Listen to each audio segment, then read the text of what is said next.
Channel को subscribe कीजिए, bell icon को प्रेस कीजिए और लाइक कमेंट जरूर कीजिए। एक कागभूषण नाम के एक महात्मा हुए हैं और गरुड़ जी के साथ उनकी एक बार गोष्ठी हुई। आपस में दोनों मिल गए। गरुड़ जी कौन है? भगवान विष्णु के वाहन गरुड़ पक्षी। अब ये देवता होते हैं और ये बोलते हैं मनुष्य की तरह, इनके अच्छे विचार हैं, भले ही वहां पशु योनि में है, वो पक्षी योनि में।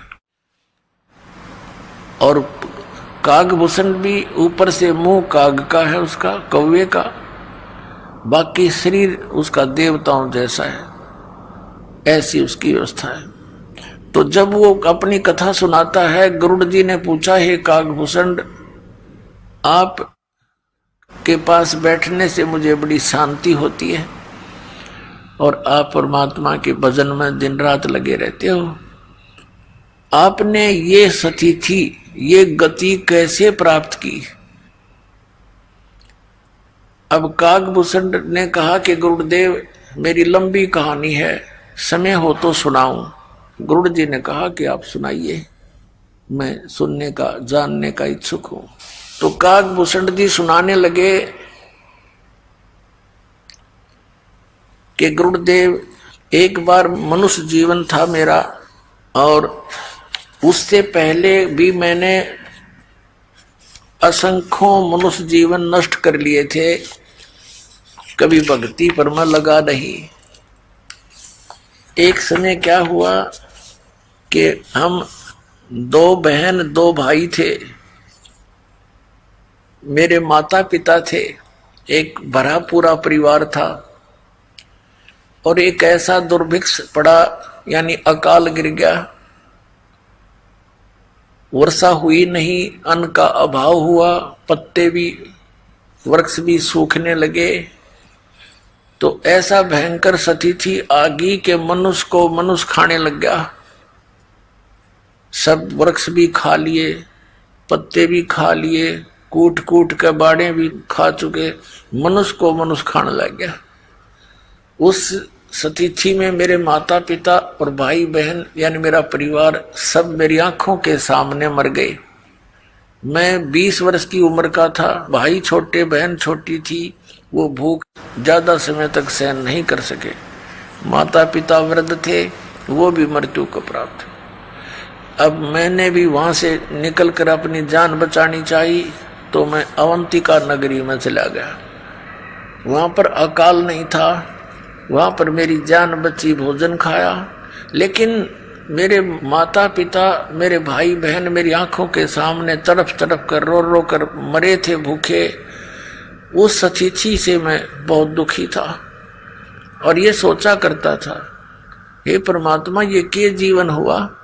कल तक तो देखो हम कितने ठाठ से भाई बहन माता पिता के साथ प्यार से रह रहे थे, आज मेरा सारा नाश हो गया, ये क्या हुआ? क्योंकि इंसान जब घना दुखी होले है तब उसने परमात्मा का आश्रय दिखाई देता है। एक मंदिर में एक शिव का भक्त ब्राह्मण कथा कर रहा था, तो मैं वहां जाकर बैठ गया कि यहाँ कोई रोटी टोक मिलेगा। ब्राह्मण कथा कर रहा था, सभी उठकर चले गए, मैं बैठा रह गया। ब्राह्मण ने पूछा कि आप कैसे बैठे हो बेटा? मेरी आंखों से आंसू गिरने लगे। ब्राह्मण बड़ा दयालु था, उसने कहा, क्यों रो रहा है बेटा, बता, अपना दुख बता। मैंने सारी कहानी बताई ब्राह्मण को। उसने कहा, बेटा तू मेरे पुत्रवत है, मेरे पास रहे, इस मंदिर में सेवा कर, रोटी खा, चिंता ना कर बेटा, यहाँ तो पता नहीं क्या क्या आपदाएं मनुष्यों पर आती है, और तुम्हारा संस्कार था, उनका इतना ही समय था, तो काफी संतुष्ट मुझे किया, मैं वहां रहने लग गया। अब वो विप्र प्रतिदिन कथा करे भगवान की और मुझे कहे, बेटा दीक्षा ले ले, भक्ति कर ले, और मेरे मन में कति इच्छा नहीं हो नाम लेने की, मैं टाल मटोल कर दूं जी, फिर देखूंगा।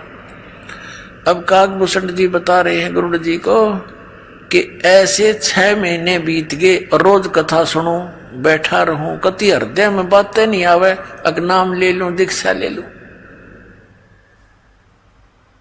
6 महीने तक जब ये कथा सुनता रहा और विपर मेरे को प्रतिदिन दूसरे तीसरे दिन कह देता, बेटा देखो मनुष्य जीवन परमात्मा की भक्ति के लिए मिला है, इसके बिना तो ये पशु जैसा जीवन है, और देखो यहाँ क्या क्या घटनाएं घट जाती है, ये झूठा संसार है। जबकि मेरे इतनी चोट लग चुकी थी, मैं इतना पापी था, ये कह रहा था कागभूषण कि मैं इतना निकम्मा आदमी था, मैंने असंख्यों जन्म मनुष्य जीवन बर्बाद कर चुका था मैं।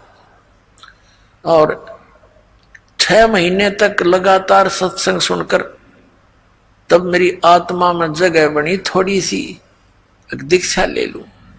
6 महीने के बाद मैंने दीक्षा ले ली। फिर क्योंकि ये पिछले 2 पाप हैं, ये कहीं ना कहीं दबाव दे ही जाते हैं। जो गुरुजी कथा किया करते थे, सत्संग सुनाया करते थे, वो मुझे भी याद हो गया।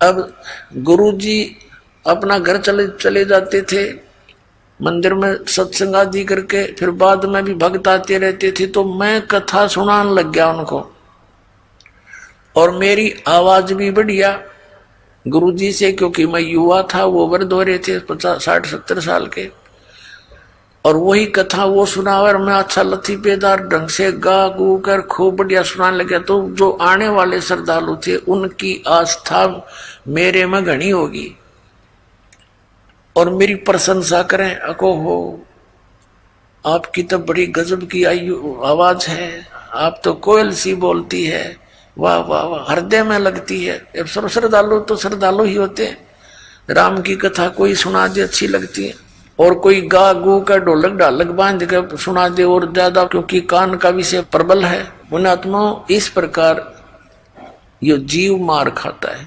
अपनात्माओं, जैसे कई भक्त अनजानपने में कहते हैं, जैसे दास पहले देखा करता था, ये कबीर पंथी विशेष कर क्या करते हैं, एक तारा लेकर के गाते हैं परमात्मा की वाणी शब्दों को, और बड़े सुरीले सुर में गाते हैं, बड़ी लय से गाते हैं। कोई तो फिल्मी गानों पर भी तबले तबले बांध कर परमात्मा की वाणी सुनाते हैं, और फिर क्या कहते हैं, भाई इसकी आवाज बहुत बढ़िया है, भाई तो सुना। वो दूसरे को बैठा देते और उसको खड़ा कर देते, दूसरा कहता है इसकी और सुन, 2 बोल देख यू क्या सुनाएगा, वो तीसरे ने खड़ा कर दे, वाह भाई वाह, इसकी और गजब की आवाज, तू सुना भाई। अब यहाँ परमात्मा कहते हैं ये तो शराबी होते हैं ना, शराबी, वो करा करें ऐसी बातें, इसकी आवाज बढ़िया है, इसकी आवाज घटिया है, अरे कोई बात है। अब जैसे किसी का चोरी होगी और एक व्यक्ति ने आके कहा कि भाई आपके घर में चोरी हो गई है, यदि उसने कोई भांग या शराब नहीं पी रखी होगी तो इतनी बात पर्याप्त है, और जय उसने कर रखा वो नशा, और उसको कोई कहे कि आपके घर पर चोरी होगी, और वो नो कहे चोरी होगी भाई आपके, अब वो नो कहे, नो नहीं गा के सुना, वो कितना अच्छा लगेगा, आपके चोरी हो गई, ये बात तो उसे कहता ही अच्छा ना लगा आदमी, और वो नो कहा हाँ वाह वाह वाह, इसलिए सही बताई। दूसरा और ऐसे क्यों शराबी ये गा सके, शराबी ये बातें कह सकता है, तो दूसरा शराबी फिर और अच्छी तरह लय से गाता है, आपके चोरी हो गई, और वाह वाह वाह क्या बात की, इसने सही बताई। अरे मूर्ख, यदि इतना बतेरा था, कोई किसी भाषा में समझा दे भाई चोरी होगी आपके घर में, जब होश में हो तो तुरंत फड़क ले आदमी और उठ कर चल पड़े, जाके देखो कितना नुकसान हो गया। और कोई न कहे इसकी आवाज बढ़िया नहीं, इसकी बढ़िया लगी, तो ये दोनों शराबी हैं वो, यानी अज्ञानी है, मूर्ख है। अरे इतनी सी बात, परमात्मा कहते हैं कोट जन्म तन भ्रमत हो गया, कुछ ना हाथ लगा रे, और कुकर सुकर खर बोरे कौआ हंस पुकारे, कोट जन्म तू राजा की ना मिटी न मन की आशा, और भिक्षुकों के दर दर घूमा, ये मिला ना निर्गुण रासा। जैसे एक बहन का इकलौता पुत्र मर गया, और वह रो रो के पंच भाग की तरह बोल रही थी, हे बेटा अब मेरा क्या होगा, तो वो गा नहीं रही थी, वह रो रही थी। तो संतों ने जो ये शब्द बनाए हैं ये हमारे लिए इसलिए बनाए हैं कि जब आदमी रोते हुए गाता है उसका असर न्यारा होता है। और उसको सिंपल वे में भी बोला जा सकता है कि यूं सौदा फिरना ही संतो, ये सौदा फिरना ही, ये लोहे जैसा ताव जाते काया देश राही। तीन लोक और भवन चतुर्दश सब जग सौदे आही, और दुगने तिगने किए चौगने किन्हु मूल गवाही। फिर क्या बताते हैं कि यो दम टूटे पिंडा फूटे लेखा दरगाह माही, उस दरगाह में मार पड़ेगी त्रिजम पकड़ेंगे बाही। फिर क्या बताते हैं कि बांध पिंजड़ी आगे धर लिया मरगट को ले जाही, अग्नि लगा दिया जद लंबा फूक दिया उस ठाई। फिर क्या बताते हैं कि फिर पीछे तू पशुआ की जय गद्दा बैल बनाई, ये 56 भोग कहा मन बोरे कि तो कुर्डी चढ़ने जाई। तो पुण्यात्मा गा के सुनाने की बात से, ये तो गाना रोने के हिसाब से है। जैसे बच्चों को पहली कक्षा में सुनाते हैं आ का आम ई की इमली, तो ये तो प्रथम कक्षा के बच्चों को ऐसी आवाज सुनाई जाती है, इसमें आवाज से लिंक नहीं होता, उस अक्षर से संबंध होता है। आ से आम, आम कैसा होता है, वो आ अक्षर कैसा है। तो ये व्यवस्था जो गाने में स्वर ने देख करके जो करते हैं तो वो मूर्ख और भोली आत्मा होती है जिन्हें पता नहीं अध्यात्म मार्ग का। तो क्या बताया कि नर से तू पशुआ की जय, और गद्दा बैल बनाई, ये 56 भोग कहा मन बोरे कि तो कुर्डी चढ़ने जाई। बताइए गान की चीज है, ये तो रोण की बातें हैं कि मनुष्य जीवन छूट गया, भक्ति करी नहीं तो गद्दा बैल बनाई। ओए होए, आपकी सुरत, आपकी दृष्टि, शोध, चिंतन उस गधे की जीवनी पर जानी चाहिए। भगवान की वाणी ये दास जब बोलता है नर से तू गधा बनावे, गद्दा बैल बनाई, ये 56 भोग कहा मन बोरे कि तो कुर्डी चढ़ने जाए। आज आप देख कितना सुंदर पवित्र आहार करते हो, हैं? रोटी, हलवा, खीर, पूरी, प्यास लगे जब जल पी लें, भूख लगे रोटी खावें, जब भी इच्छा हो जाती है तो कहते हैं परमात्मा ने ये सुविधा आपको इसलिए दी है कि आप भक्ति करो परमात्मा की। और उसको ना करके फिर क्या होगा, पीछे तू गद्दा बैल बनाई और ये 56 भोग कहा मन बोरे तो कुर्डी चढ़ने जाए। तो ये स्थिति हो जाएगी। तो पुण्यात्मा अब काग बुसड के साथ ये ऐसी ही घटना घटी। 4 बातें सीख के गाना सीख लिया और उसके प्रशंसक हो गए कई, जैसे श्रोता आते थे, उसके अंदर अभिमान भर गया। गुरुड़ जी को बता रहा कागभूषण कि एक दिन मैं बैठा था, आसपास मेरे वो भगत प्रशंसक विराजमान थे। गुरुजी आए मंदिर के अंदर भगवान शिव की पूजा करने के लिए, तो मैंने बैठे बैठे प्रणाम कर लिया, उठा नहीं, मैं उठ के उनका सत्कार नहीं किया गुरुजी का, जो एक नियम होता है। और मैंने सोचा मेरी बेइज्जती हो जाएगी, मेरे चेले बैठे हैं आसपास ही, तो खड़ा होऊंगा, तो मैंने अपने आप मैंने सोच लिया, अभिमान हो गया। तो गुरुजी ने तो इस तरफ ध्यान नहीं दिया, क्योंकि उनकी तो धुन थी अपनी पूजा करूं जाके। वो तो मंदिर में भगवान शिव के जो मूर्ति थी वहां बैठ के भक्ति करने गया। अपनात्मा जो दास कथा सुनाना जा रहा है, ये ना समझना कि ये मंदिर की पूजा से उस पुजारी को, पंडित को कोई उपलब्धि थी। वो पूजा तो आप कहीं कर लो, घर पर बैठ के कर लो, सच्चे दिल से जिस भी इष्ट की आप पूजा करोगे, साधना करोगे, जितनी उस इष्ट की सामर्थ्य है उतनी मदद आपकी अवश्य करेगा। कबीर साहब कहते हैं जो जाकी सरना बसे ताको ताकी लाज, और जल सुई मछली चढ़ जाइए बह जाते गजराज।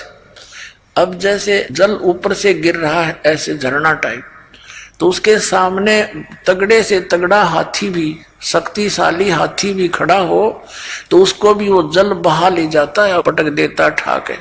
और मछली को अलाउड कर रखा है उसने, तो कितने घूम, क्योंकि वो उससे एक विशेष लगाव रखती है जल से। उसने उसके अपनी सारे नियम तोड़ दिए उसके लिए, वो उल्टी दिशा में भी ऊपर चढ़ जाती है। और ऊपर चली जाती है, फाल से भी ऊपर पहुंच जाती है। तो कहने का भाव यह है कि जैसे आपकी मित्रता एक दरोगा जी से होगी और उसके ऑफिस में आप जाकर सीधे बैठ जाओगे, चाय पिलाओगा, खाना खिलाओगा, बर्फी खिलाओगा, और उसके सत्र का जो काम होगा पहले करेगा आपका सबसे पहले। और वहां वैसे दरोगा के थाने में जाना आम आदमी की हिम्मत नहीं, और वो उसके लिए एक आम बात होगी। ऐसे ही कोई डीसी से मित्रता किया हुआ तो उस सत्र की, अपने सत्र की जो भी सहयोग सहायता है अपने मित्र को वो डिप्टी कमिश्नर भी देता है। और इसी प्रकार किसी की मंत्री से जान पहचान है तो मंत्री अपने सत्र का लाभ देगा ही देगा। और जिसकी मुख्यमंत्री से है, इसी तरह जानो आगे प्रधानमंत्री से जिसकी मित्रता होगी तो उसके आगे पे सारी ये फेल होगी। अब कहते हैं जो जाकी शरणा बसे ताको ताकी लाज, और जल सो ही मछली चढ़ जाए ये बह जाते गजराज। तो भगवान शिव की साधना करता था, सच्चे दिल से करता था। तो भगवान शिव भी कोई छोटी बात नहीं, एक विभागीय मंत्री है इस 3 लोक में, काल के एक ब्रह्मांड में। अब जब वो ये पुण्यात्माओं ये कंसेप्ट साथ साथ इसलिए क्लियर करने पड़ते हैं कि आप लोगों के मन में वो पुराना बहुत ज्ञान अड़ा पड़ा है, कति यहाँ तक ठोक रखे हम। अब वो सारा निकालना पड़ा है, रेग मार मार के कति कूणा भी साफ करना पड़ता है, कहीं पेंट ठीक ना हो। अच्छा जो पेंटर होता है वो रेग मार बड़ा सावधानी से लगाता है सब जगह, कहीं जंग रह गया तो फिर टिकन नहीं देगा, इस लगा लगा खराब हो जाएगा। जब वो पुजारी पंडित जी ब्राह्मण भगवान शिव की पूजा में मस्त हो गया, आकाशवाणी हुई भगवान शिव की उस मंदिर में, कह रे धुरत कागभूषण तेरे को 1 लाख वर्ष तक नरक में डालूंगा। अब उस गुरुदेव ने भी आकाशवाणी सुनी, वो उस बच्चे को बुलाया, बेटा क्या गलती कर दी तूने, भगवान तुझसे क्यों अक्षुब्ध हो गए, अरे माफी मांग, अक्षमा याचना कर।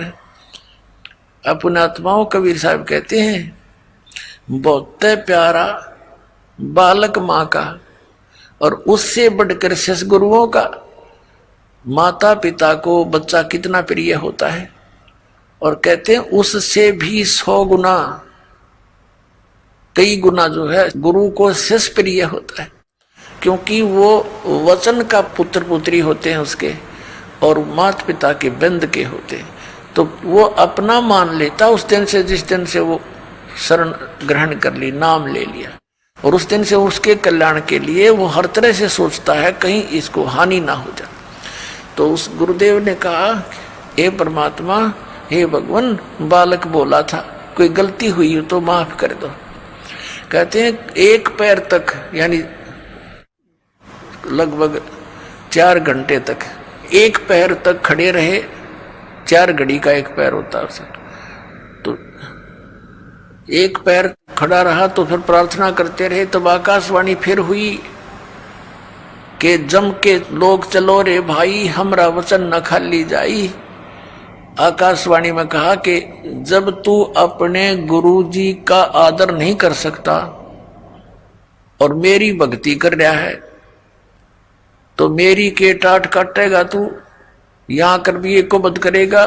जब पुण्यात्मा एक नियम है मालिक का, परमात्मा कबीर साहब कहते हैं, गुरु मानुष कर जानते ते नर कहिए अंध, और महादुखी संसार में आज्ञा काल के फंद। कबीर साहब कहते हैं, मम संत मुझे जान मेरा ही स्वरूपम।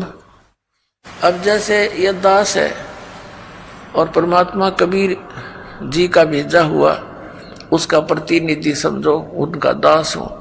आपके लिए इस दास को एज ए कबीर परमेश्वर ट्रीट करना पड़ेगा जब वो राजी होगा, जब वो प्रसन्न होगा। क्योंकि वो भगवान ये दृष्टि रखते हैं कि आज जैसा व्यवहार ये इस मेरे भेजे हुए संत के साथ कर रहा है, अगर मैं इसके स्थान पर होता तो ऐसे ही मेरे साथ ये ऐसा करता।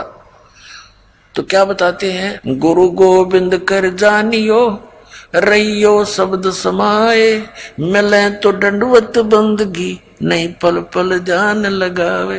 गुरु को परमात्मा जानकर अपना जीवन सफल करे, और मिले जब दंडवत बंदगी ने चिंतन खूब करे। तो क्या बताते हैं, जैसे एक गणित का प्रश्न होता है, जैसे गणित का प्रश्न होता है उसमें एक मूलधन ज्ञात करना होता है और वो मूलधन करोड़ों की राशि का होता है। उस ऋण के उस सवाल में प्रश्न में मूलधन ज्ञात करना पड़ता है। तो सपोज करना पड़ता है, मान लीजिए मूलधन 100 रुपये, और मूलधन 100 रुपये माने बिना वो ओरिजिनल मूलधन नहीं मिल सकता, यानी वो प्रॉब्लम सोल्व नहीं हो सकती, वो प्रश्न हल नहीं हो सकता। उसके लिए मानना पड़ता है, मान ले मूलधन 100 रुपये, वो 100 रुपये वास्तव में मूलधन नहीं होता, लेकिन उसके बिना वो वास्तविक मूलधन मिल नहीं सकता, कभी नहीं। तो इसलिए ये दास गॉड नहीं है, लेकिन आपने न्यू मान कर रिहर्सल करनी पड़ेगी कि मान लो गुरुजी गॉड, ये समझ लेना पुनः। तो क्योंकि जब आप यहां से जाओगे तो आपको त्रिकुटी के ऊपर जहां एक इंटरनेशनल एयरपोर्ट है यहां से जाने का, और वहां से जहां भी जिसने टिकट बनवा रखी है, यानी जिस भी देव ईष्ट की साधना वो किए हुए है, वहां त्रिकुटी से ही उसका फिर आगे आगे उसी रास्ते से उसके विमान जाएंगे। तो वहां जब आप पहुंचोगे ये दास खड़ा दिखाई देगा आपको, परमात्मा इस दास के रूप में वहां मिलेंगे, और आपकी जैसी श्रद्धा यहां होगी ऐसी वहां होगी। ये तो रिहर्सल है, एक ट्रायल है। तो जैसा आपका बर्ताव इस दास के प्रति यहां होगा ऐसा ही वहां होगा। अब जैसे दास यहाँ खड़ा है बाहर और आप वहां बैठे हो, मस्ती मार रहे हो, एक गप्पे कर रहे हो, तो ऐसा ही भाव फिर वहां होगा। तो भगवान निकल जाएंगे, तुम मुड़े गप्पे मारते रह जाओगे।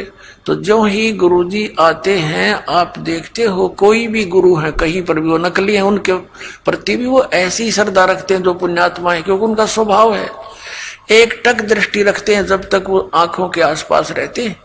तो ये उनने पिछले जन्मों से अभ्यास कर रखा, जो पुण्यकर्मी प्राणी पिछले जन्मों से आ रहे हैं भक्ति करते हुए। तो ये नियम है, विधान है इस भक्ति का। तो वहां जैसा जिसका आपने यहां प्रैक्टिकल कर रखा है वो तो वैसा ही वहां होगा आपका स्वभाव। तो इसलिए गुरु जी को एज ए गॉड ट्रीट करके उसके साथ फिर ऐसा व्यवहार करें। गुरु के सम्मुख वचन नहीं कहे, सो से रहनी गहनी सुख रहे। तो इस प्रकार जो नियम है, गुरु सम्मुख ले झूठ सजोई, निश्चय नरक पड़े से सो। तो इस तरह की जो परमात्मा ने फाउल पॉइंट बता रखे हैं, उन फाउल पॉइंटों से डर रहे। अब कागभूषण को आकाशवाणी में भगवान शिव ने बताया कि रे निकम्मे व्यक्ति, जब तू अपने गुरु का सत्कार नहीं कर सकता तो मेरा क्या लगा तू, और तुझे नरक में ठोकूंगा। इस संति से दयालु होते उस ब्राह्मण ने, उस पुण्यात्मा ने बार बार प्रार्थना की, हे परमात्मा आप तो दयालु हो, आप तो बख्शनहार हो, बालक है, छोटा बच्चा है, गलती होगी, इससे माफ करो। अरे क्या कर दिया तू नालायक, बता क्या कर दिया। तब आकाशवाणी में कहा कि ये अपने गुरु का आदर नहीं किया, खड़ा होकर के इसके अंदर अभिमान समा गया था, इसका ये दंड इसको भोगना ही पड़ेगा। फिर बार बार प्रार्थना करने से शिव जी ने कहा कि तेरे गुरु जी की प्रार्थना स्वीकार होती है, लेकिन नरक में तो तुझे जाना ही पड़ेगा, मैं इसको चेंज नहीं कर सकता। लेकिन उस नरक में तुझे यम के दूत दुखी नहीं करेंगे, ये मैं आदेश दे दूं। अब उसको इतना सहारा मिल गया, उसकी मृत्यु होगी कुछ वर्षों के बाद, नरक में तो जाना ही पड़ा। लेकिन यहाँ के इतनी सुविधा ये दे सकते हैं, जैसे एक मंत्री की कोई जान पहचान हो जाए, होम मिनिस्टर से कोई उसका मित्र हो, रिश्तेदार, और उसकी कैद हो जाती है। अब उसने रहना तो पड़ेगा जेल में, लेकिन रहेगा उड़े बिल्कुल बटेऊ की तरह, कोई कुछ नहीं दुख दे सकता। तो उस कागभूषण को इतना सहारा तो मिल गया, लेकिन रहना पड़ा उस नरक में। अब जैसे वहां नरक में चाहे कुछ भी ना, कोई यम के दूत दूसरा ने पीटे जब कलजा पाटे, और नरक में हाहाकार माचरी, कोई काटे जा रहे हैं, कोई नरक में ठोक रखे हैं, गंध पड़ा, सड़ांध उठ रही है, रहना वहीं पड़ा। अब दास ये कहना चाहता है इस कथा के द्वारा कि जो पुण्यकर्मी प्राणी हैं, पिछले जन्म मनुष्य जीवन के पाते हुए आ रहे, वो तो भगवान की कथा सुनते ही तुरंत कहीं ना कहीं चिपक जाते हैं, कि उनका स्वभाव है। जैसे दीपक के ऊपर पतंग न चाहते हुए जाकर गिर जाता है, भले ही वो जल जाए, लेकिन उसका स्वभाव है उसको शीतल और उत्तम वस्तु जानकर जाता है। तो जितने भी ये पुण्यकर्मी प्राणी थे, इन नकली संतों काल के दूतों को एक परम संत धनी जानकर उस दीपक की तरह जा चिपके और 100 साल से बैठे वहां पर। कोई मन में न्योय नहीं आया कि ये नकली आदमी है, इसने कख नहीं पता, ना सतनाम का, ना सतलोक का, ना सचखंड का, और आप भूत बन कर बैठ गए और उन पुस्तकों को पढ़ते रहे श्रद्धा से कि ना जो गुरु जी ने लिख दी वो बिल्कुल सही है। देखो भगत की श्रद्धा ऐसी ही होती है और होनी भी चाहिए, ब्लाइंड फेथ होना चाहिए, लेकिन इन नकलियों ने उनका दुरुपयोग कर लिया, उनके उस श्रद्धा को उन्होंने दुरुपयोग किया और उनका नाश कर दिया।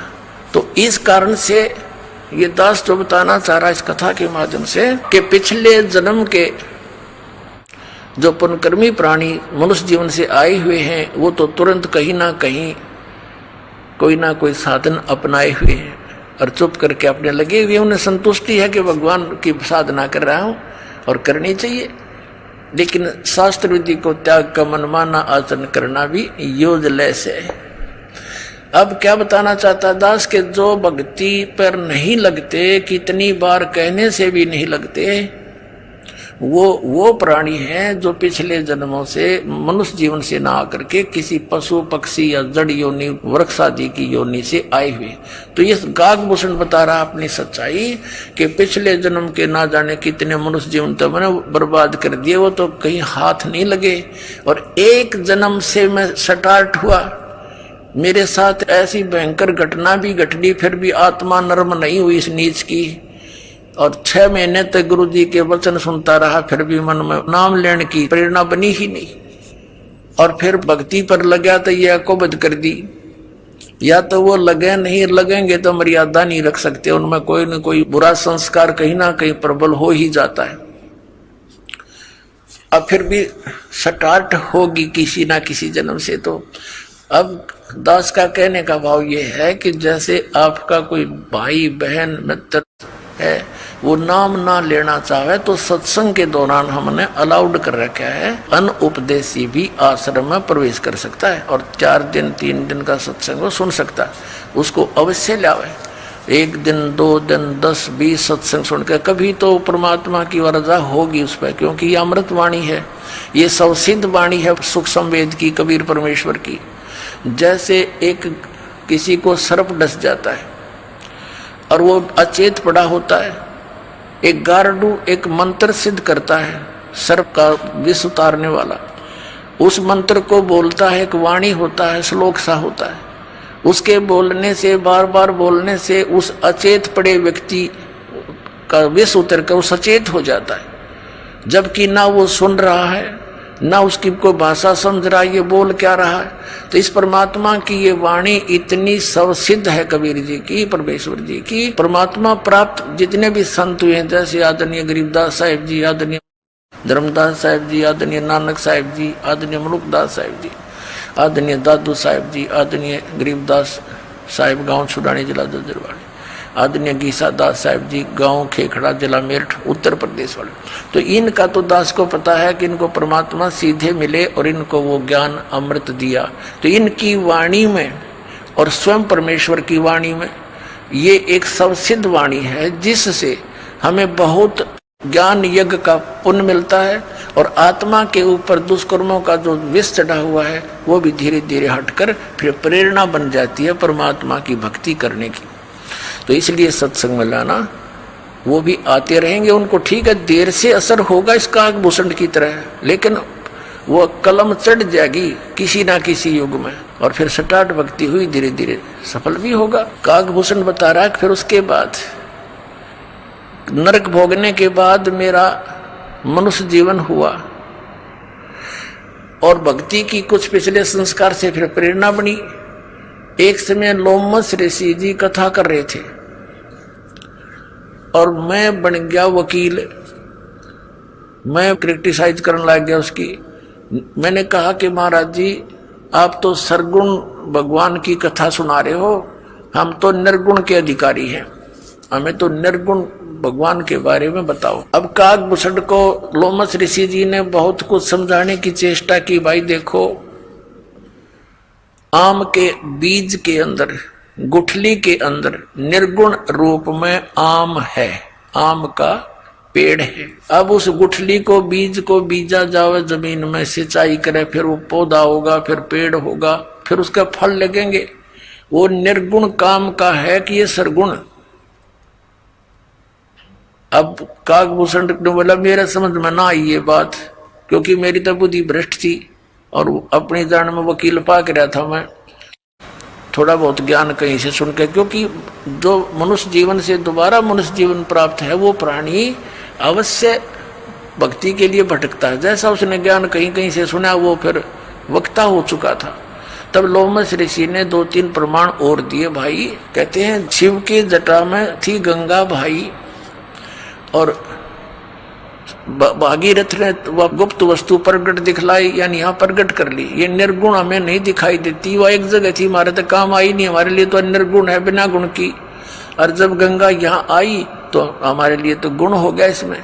तो ऐसे समझो वो क्या बताना चाह रहा था लोमस ऋषि, कि परमात्मा ऊपर तो निराकार है और नीचे यहाँ जो राम और श्री कृष्ण रूप में आते हैं तो ये सरगुण है, ऐसे बता रहा था। इनकी यहीं तक सोच है।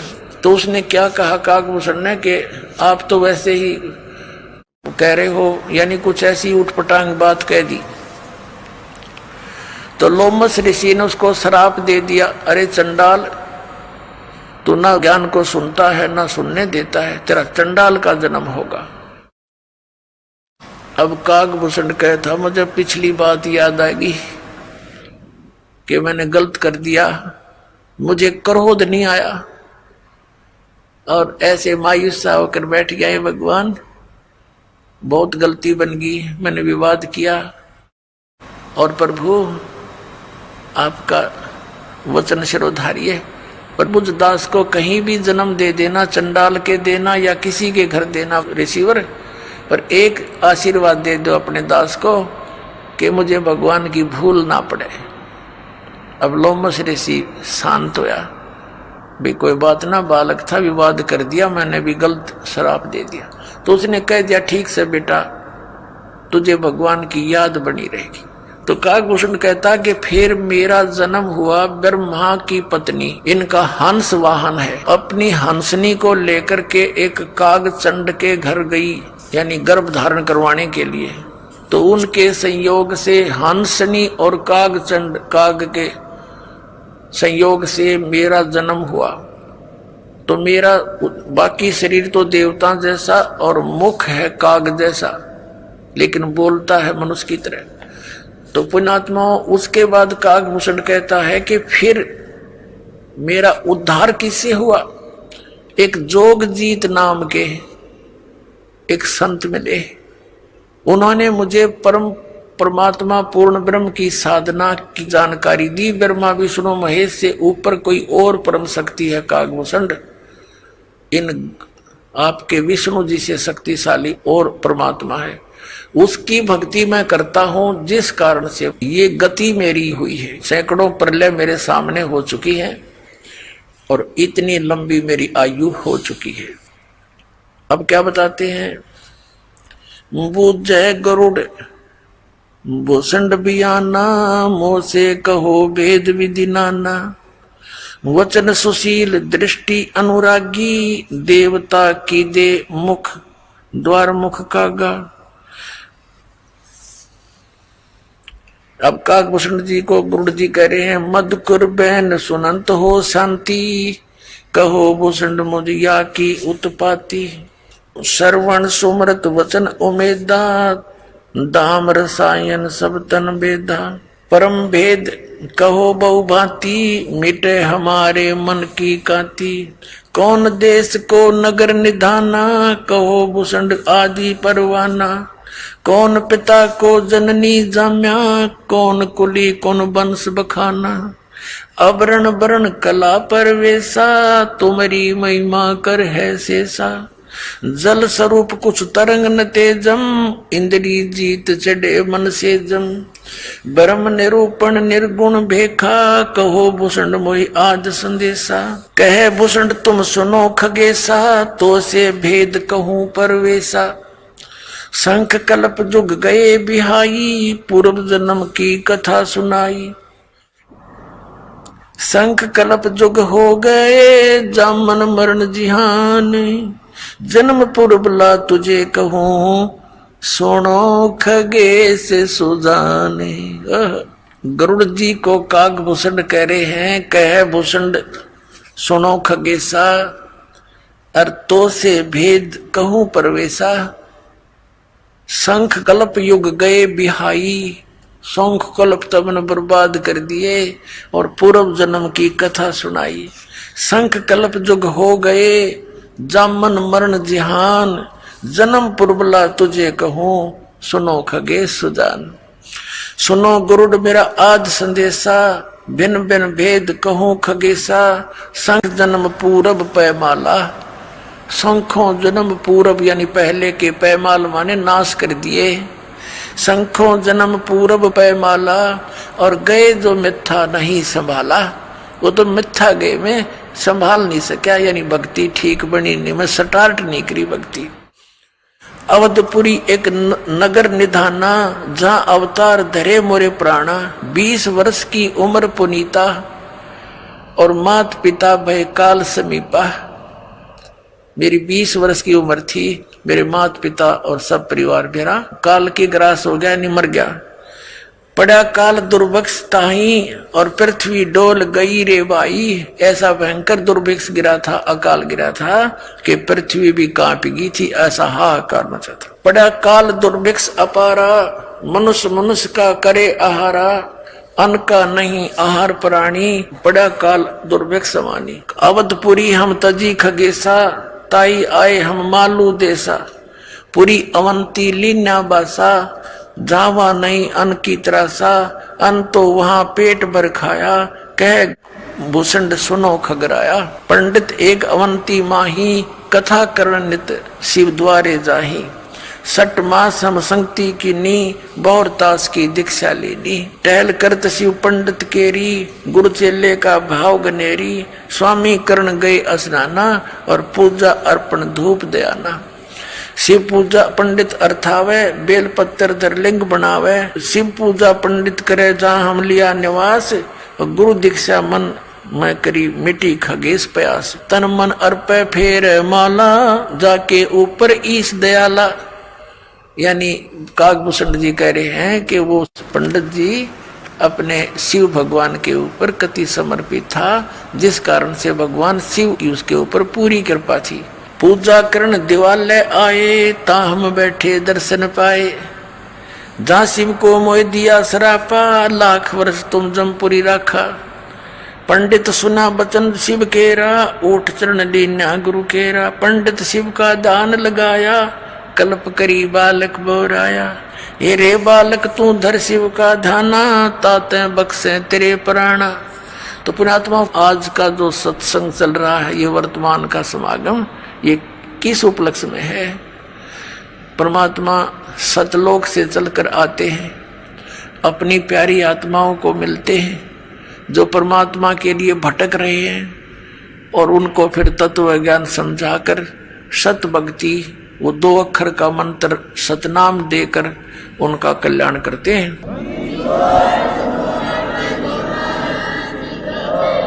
तो पुण्यात्मा, आज का जो सत्संग चल रहा है, ये वर्तमान का समागम, ये किस उपलक्ष्य में है?